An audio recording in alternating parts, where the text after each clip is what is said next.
been an actor of long standing, you've been in films, you've worked with the great and the good, so you must have had an expectation. You mean from directing? Yeah, for directing, because I mean, I'm not the sort of actor who sits in his trailer.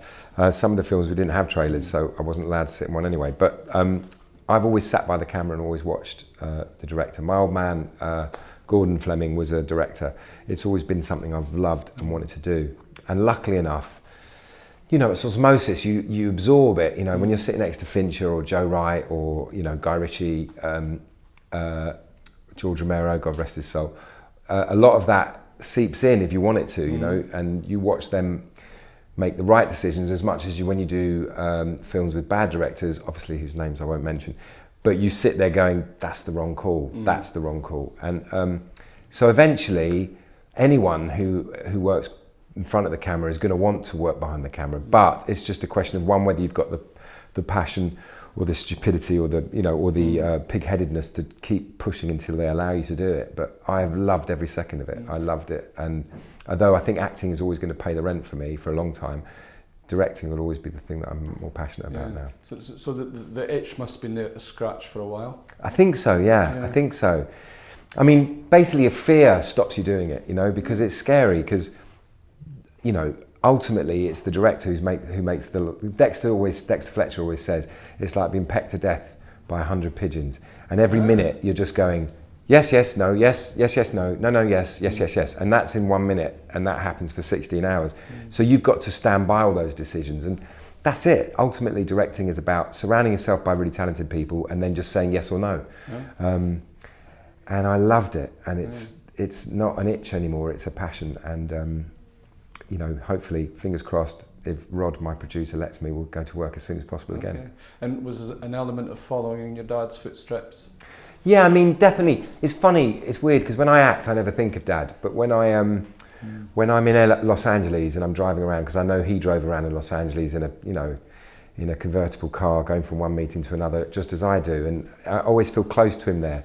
And only there, really, is when I feel really close to him. But when I was directing, occasionally, he was a bit sort of romantic and silly, but I'd go, Dad, what should I do? And this voice would go, tell them you want more time, Jason. Tell them you want more time. And I'd say, I need more time. And they go, you've got 10 minutes. And I go, thank you.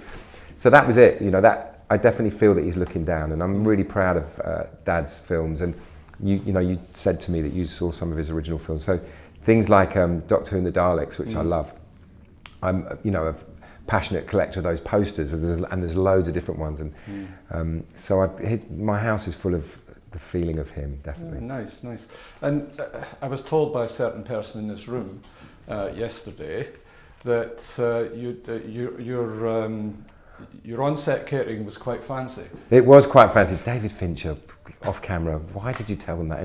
Anyway, yes, I got very lucky because I paid them nothing, little, and but Jamie Oliver, who's a great mate of mine and Dexter Fletcher's, he was like, well, I've got outside catering stuff, and I've got the 15 Foundation. We've got, you know, a steady flow of great chefs. So would that be any use? And I was like, yeah, that would be really useful. So we had, like, you know, lobster tempura one day, and then we'd have this Hassan, this great Turkish chef, who'd come in and do these amazing kebabs. So the food was fine. But you're very well connected. That must have been an advantage. I mean, I think my fiscal value to any production is the fact they know that what's in my phone, and that's just because I've been around a long time and I'm smarmy and make a lot of coffees for people. But basically, I don't know how many rubs of the lamp you get, but with people like Charlie Cox and Dexter and Eve and, you know, Ruth Jones, all those people, and Mackenzie, I just phone them up because they're all in my phone, and I go, mate, can you give me a couple of days? And they're like, yeah, I don't need to read it, I'm there. Okay. And I think that was incredible. I don't know how many times you can do that, but we'll see. And what's next? I mean, I'm still doing Jamestown, which is paying the rent, which I'm very proud of, and that's great. So that keeps me out of trouble. And I'm looking for stuff with Rod Smith, who's my producer, and we're looking for another project. And I'm being brave, and I've been offered a couple of things, but I think the next one, I think there's a lot of love for Eat Locals, and I think quite rightly people go, mate, great effort, well done, but the next one has to be perfect. So I'm just trying to be brave and wait for that.